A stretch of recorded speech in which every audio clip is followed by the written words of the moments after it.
새날이 밝았습니다. 오늘도 우리와 함께 하실 주님을 기대합니다.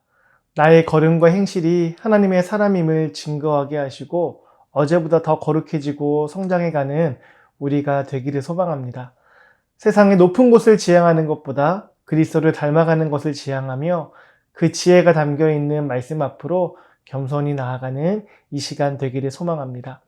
10월 29일 수요일 오늘 함께 나눌 말씀 보도록 하겠습니다. 역대하 35장 1절에서 19절까지의 말씀입니다. 각자의 자리에서 함께 읽도록 하겠습니다. 요시야가 예루살렘에서 여호와께 유월절을 지켜 첫째 달 14째 날에 유월절 어린 양을 잡으니라. 왕이 제사장들에게 그들의 직분을 맡기고 격려하여 여호와의 전에서 직무를 수행하게 하고 또 여호와 앞에 구별되어서 온 이스라엘을 가르치는 레위 사람에게 이르되 거룩한 궤를 이스라엘 왕 다윗의 아들 솔로몬이 건축한 전 가운데 두고 다시는 너희 어깨에 매지 말고 마땅히 너희의 하나님 여호와와 그의 백성 이스라엘을 섬길 것이라. 너희는 이스라엘 왕 다윗의 길과 다윗의 아들 솔로몬의 글을 준행하여 너희 족속대로 반열을 따라 스스로 준비하고 너희 형제 모든 백성의 족속의 서열대로 또는 레위 족속의 서열대로 성소에 서서 스스로 성결하게 하고 유월절 어린 양을 잡아 너희 형제들을 위하여 준비하되 여호와께서 모세를 통하여 전하신 말씀을 따라 행할지니라. 요시야가 그 모인 모든 일을 위하여 백성들에게 자기의 소유 양떼 중에서 어린 양과 어린 염소 3마리와 수소 3,000마리를 내어 유월절 제물로 주매 방백들도 즐거이 희생을 드려 백성과 제사장들과 레위 사람들에게 주었고 하나님의 전을 주장하는 자 hil기야와 스가랴와 여히엘은 제사장들에게 양 2,600마리와 수소 300마리를 유월절 제물로 주었고 또 레위 사람들의 우두머리를 곧 고냐냐와 그의 형제 스마야와 느다니엘과 또 하사바와 여이엘과 요사밧은 양 5,000마리와 수소 500마리를 레위 사람들에게 유월절 제물로 주었더라. 이와 같이 섬길 일이 구비됨에 왕의 명령을 따라 제사장들은 그들의 처소에 서고 레위 사람들은 그들의 반열대로 서고 유월절 양을 잡으니 제사장들은 그들의 손에서 피를 받아 뿌리고 또 레위 사람들은 잡은 짐승의 가죽에 벗기고 그 번제물을 옮겨 족속의 서열대로 모든 백성에게 나누어 모세의 책에 기록된 대로 여호와께 드리게 하고 소도 그와 같이 하고 이에 규례대로 유월절 양을 불에 굽고 그 나머지 성물은 솥과 가마와 냄비에 삶아 모든 백성들에게 솔히 분배하고 그 후에 자기와 제사장들을 위하여 준비하니 이는 아론의 자손 제사장들이 번제와 기름을 저녁까지 드림으로 레위 사람들이 자기와 아론의 자손 제사장들을 위하여 준비함이더라. 아삽의 자손 노래하는 자들은 다윗과 아삽과 헤만과 왕의 성견자 여두둔이 명령한 대로 자기 처소에 있고 문지기들은 각 문에 있고 그 직무에서 떠날 것이 없었으니 이는 그의 형제 레위 사람들이 그들을 위하여 준비하였음이더라.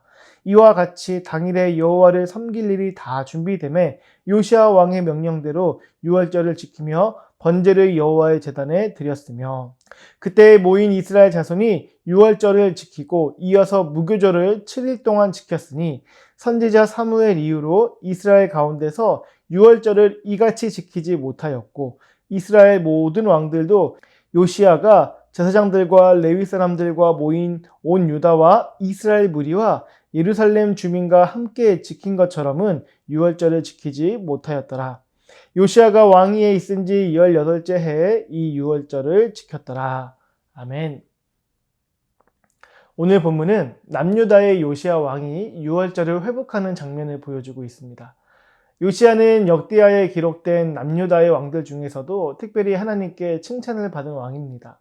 그는 8세의 왕이 되어 16세 때부터 하나님을 찾기 시작했고 20세 때부터 본격적으로 종교개혁 활동을 시작을 했습니다. 성전을 수리하는 과정에서 잃어버렸던 율법책을 발견하고 그 말씀대로 나라를 개혁해 나가게 되는데요. 오늘 본문은 그런 요시야의 개혁 중에서도 절정이라고 할 수 있는 유월절 회복의 장면을 담고 있습니다. 우리가 본문을 통해서 한번 살펴보도록 하겠습니다. 1절과 2절의 말씀을 먼저 보도록 하겠습니다.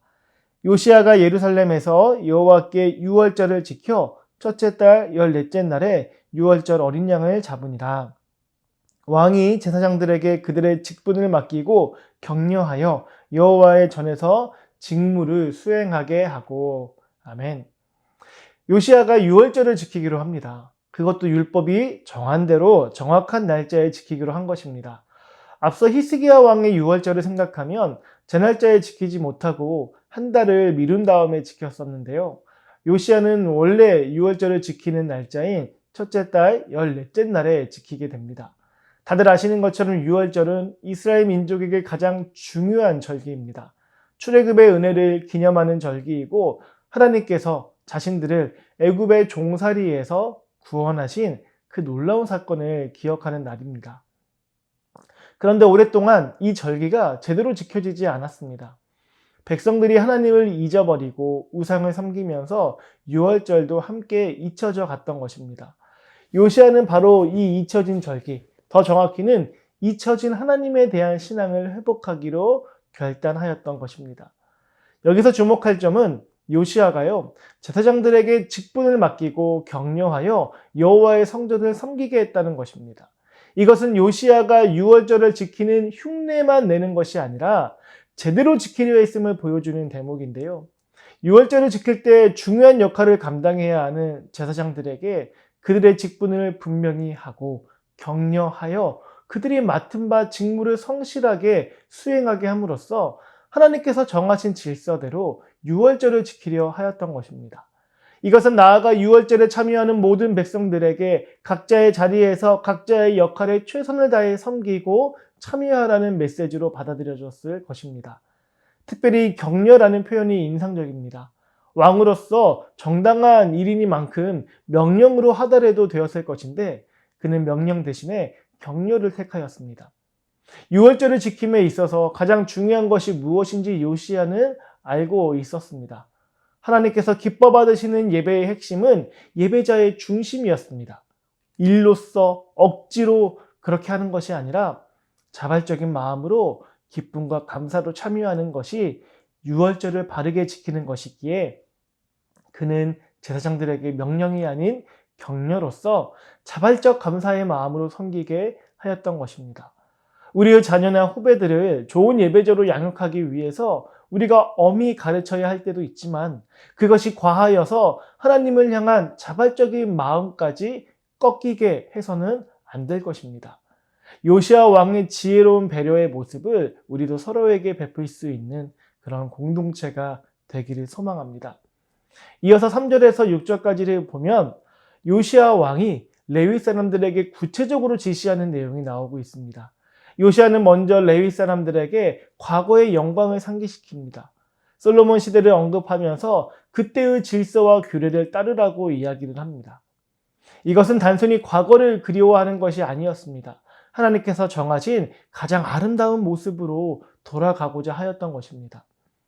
여기에서 우리가 이 모습을 보고 우리가 신앙생활을 할 때 성경에 기록된 형식을 무조건 그대로 따라가야 한다 이렇게 생각할 수 있는데 그렇지는 않습니다. 성경에 기록된 형식이 가장 좋은 것도 있지만 때로는 오늘의 상황에 맞게 재해석하고 적용해야 하는 것도 있는 거예요.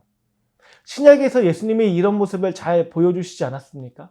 율법을 문자대로 지키는 것, 물론 그것도 우리에게는 불가능한 일이지만 우리가 늘 기억해야 할 것은 율법의 형식을 문자적으로 지키는 것보다 율법의 정신을 담아내고 살아내는 것이 훨씬 더 중요함을 꼭 기억해 주시기를 바랍니다. 7절부터 9절을 보면 요시야와 지도층 인사들이 엄청난 헌신을 하는 장면이 나오고 있습니다. 요시야가 먼저 어린 양과 어린 염소 3만 마리 그리고 수소 3천 마리를 백성들에게 제공합니다. 굉장한 양이죠. 그러자 지도층 인사들도 자발적으로 즐거이 드렸다고 합니다. 즐거이 드렸다라는 표현에서 뭔가 진짜 축제 같은 분위기가 느껴지는 것 같지 않습니까? 왕이 시켜서 억지로 참여하거나 종교적 의무감에 어쩔 수 없이 하는 게 아니라 모인 무리들이 지도층이나 백성들이나 서로가 기쁘고 행복한 마음으로 함께 나누고 즐거워하고 있는 겁니다. 하나님이 원하시는 유월절의 모습이 바로 이것이었을 것입니다. 하나님께서 구원을 베푸셔서 이 민족이 기쁨을 얻게 된 것처럼 지도층 인사들이 백성들을 위해 자신들의 것을 기쁘게 내어줌으로 그들을 구원하고 건지신 하나님을 떠올리게 하며, 그러면서 하나님 안에서 이 공동체가 더욱 하나 되어가는 모습, 이것이 진정 유월절의 기쁨이고 행복이었을 것입니다. 사랑하는 성도 여러분, 이 모습에서 우리는 참된 예배에 대해서 생각해 보게 됩니다. 하나님 안에서 서로 구별이나 구분하지 않고 서로 자발적으로 나누고 교제하며 기쁨과 감사가 울려 퍼지는 축제의 시간. 오늘 우리의 예배도 과연 그러한 모습일까요? 하나님께서 우리 치비교회의 예배를 바라보실 때 마음이 흡족하실까요? 아니면 뭔가 좀 아쉬움이 있으실까요? 이 질문에 대한 대답은 각자에게 맡기도록 하겠습니다. 혹여 뭔가 아쉬움이 느껴지는 부분이 있으시다면 그것을 느끼게 하신 분도 하나님이시니 어쩌면 그 부족함을 채우는 일로 우리를 부르시는 것일 수 있지 않겠습니까? 아쉬움을 느끼는 데서 그치지 않고 우리 각자가 그 아쉬움을 어떻게 해결할 수 있을지 하늘의 지혜를 구하며 오늘의 아쉬움을 내일의 자랑으로 만들어가는 우리 공동체가 되기를 소망합니다. 이어지는 10절부터 15절까지는 유월절이 실제로 진행되는 과정을 자세히 보여주고 있습니다. 내용을 보니까요, 모든 것들이 질서정연하게 진행이 됩니다. 각자가 자기 위치에서 자기 역할을 담당합니다. 제사장들은 제사장의 일을, 레위인들은 레위인의 일을, 노래하는 자들은 노래하는 일을 충실히 감당하고 있습니다. 그래서 16절을 보면 모든 것이 준비되어 왕의 명령대로 유월절이 지켜졌다고 말씀하고 있습니다. 앞서 말씀드린 대로 유월절을 다시 지킨 히스기야 왕과 요시야 왕 사이에는 최소 57년의 격차가 있습니다. 중간에 므낫세와 아몬의 통치가 있었고 아마 그 두 왕은 유월절을 지키지 않았을 테니 요시야 왕이 유월절을 제대로 준비하는 일은요, 무척이나 어려운 일이었을 것입니다. 그럼에도 그는 이 일을 성실하게 수행합니다. 그래서 요시야 왕의 유월절에 대해 성경은 특별하게 평가를 하는데요. 18절의 말씀을 우리가 같이 읽어보도록 하겠습니다. 선지자 사무엘 이후로 이스라엘 가운데서 유월절을 이같이 지키지 못하였고 이스라엘 모든 왕들도 요시야가 제사장들과 레위 사람들과 모인 온 유다와 이스라엘 무리와 예루살렘 주민과 함께 지킨 것처럼은 유월절을 지키지 못하였더라. 아멘. 18절 말씀만 보면 선지자 사무엘 이후로 유월절을 지킨 첫 번째 왕이 요시야인 건데요. 그렇다면 머리가 조금 복잡해지기 시작합니다. 일단 가깝게는 히스기야 왕이 지킨 유월절은 뭔가 싶은 게 있고요. 조금 더 생각해보면 그래도 다윗과 솔로몬이 유월절을 지키지 않았을까 싶은 그런 생각 들지 않으실까요? 백번양보에서 다윗과 솔로몬은 유월절을 못 지킨 것으로 간주한다 해도 히스기야의 경우는 참 난감합니다. 다른 성경도 아니고 같은 역대하 30장에서 유월절을 지키는 기록이 떡하니 나와 있는데 35장에서는 요시야가 처음으로 유월절을 지킨 것이라고 이야기하니 이게 뭔가 성경이 자기 모순에 빠진 것처럼 느껴질 수 있는 거죠. 그런데 아무렴 성경이요, 같은 역대하 본문에서 그것도 간격이 그리 멀지 않은 상태에서 한 입으로 두말하지는 않을 것입니다. 많은 학자들은 이에 대해 해석하는 것이 이렇게까지 잘 준비해서 지킨 유월절은 없었다라는 것입니다.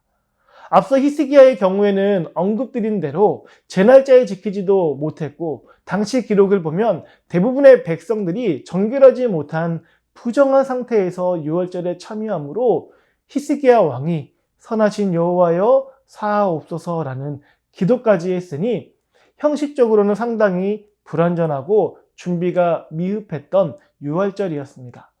다윗과 솔로몬 때에도 유월절을 지켰을 수도 있는데 아마도 그 형식이나 준비 과정이 오늘 본문에 나타나고 있는 요시야 왕처럼은 제대로 지키지는 못하였던 것으로 여겨집니다. 그래서 요시야 왕이 주도하여 지킨 이 유월절을 성경은 더욱 특별하게 평가를 해주고 있는 것입니다. 요시야와 방백들이 기쁨으로 나누었던 헌신, 제사장들과 레위인들의 밤까지 수고하는 섬김, 진심으로 하나님을 예배하는 백성들의 모습까지 이 모든 것이 합쳐져서 이 유월절을 특별하게 만들었던 것입니다. 그렇게 이 유월절은 형식과 내용이 함께 어우러진 참된 예배이자 축제였습니다. 율법대로 정확하게 지키면서도 동시에 진심과 전심으로 하나님을 사모하는 그런 마음이 가득했던 유월절이기 때문에 하나님은 이 유월절을 크게 기뻐하셨습니다. 오늘 우리의 예배도 하나님이 기뻐하시는 예배가 되기를 소망합니다. 형식을 우습게 여기지 않고 성실하게 준비하여 하나님을 진실로 사랑하는 마음으로 기쁨과 감사로 예배를 드릴 때에 하나님은 우리의 예배를 기쁘게 받아주실 것입니다. 예배를 통해 당신에게 나아오는 자들에게 은혜 위에 은혜를 더하여 주실 것입니다. 이러한 축복을 통해 날마다 우리를 구원하시는 능력의 하나님을 경험하는 우리 모든 지체분들 되시기를 소망합니다. 오늘 말씀을 기억하며 이렇게 기도하는 하루가 되기 원합니다.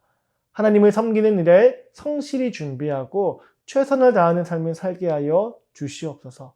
특별히 오늘 우리에게 맡겨진 삶을 감사히 여기며 주어진 일들을 대충하지 않고 정성을 다해 감당하게 하시고 각자의 위치에서 충실히 역할을 감당하는 그런 하루 되게 하여 주시옵소서. 더불어 자발적인 섬김과 헌신의 삶으로 이웃들에게 하나님 나라의 기쁨을 전하게 하시어 매일의 삶 속에서 나를 구원하시는 하나님을 경험하는 우리 모든 지체들 되게 하여 주시옵소서. 우리의 기도를 기쁘게 받아주실 주님을 오늘도 찬양하는 하루로 보내겠습니다. 내일도 묵상의 자리에서 하나님의 지혜와 능력을 함께 채워가기를 소망합니다. 감사합니다.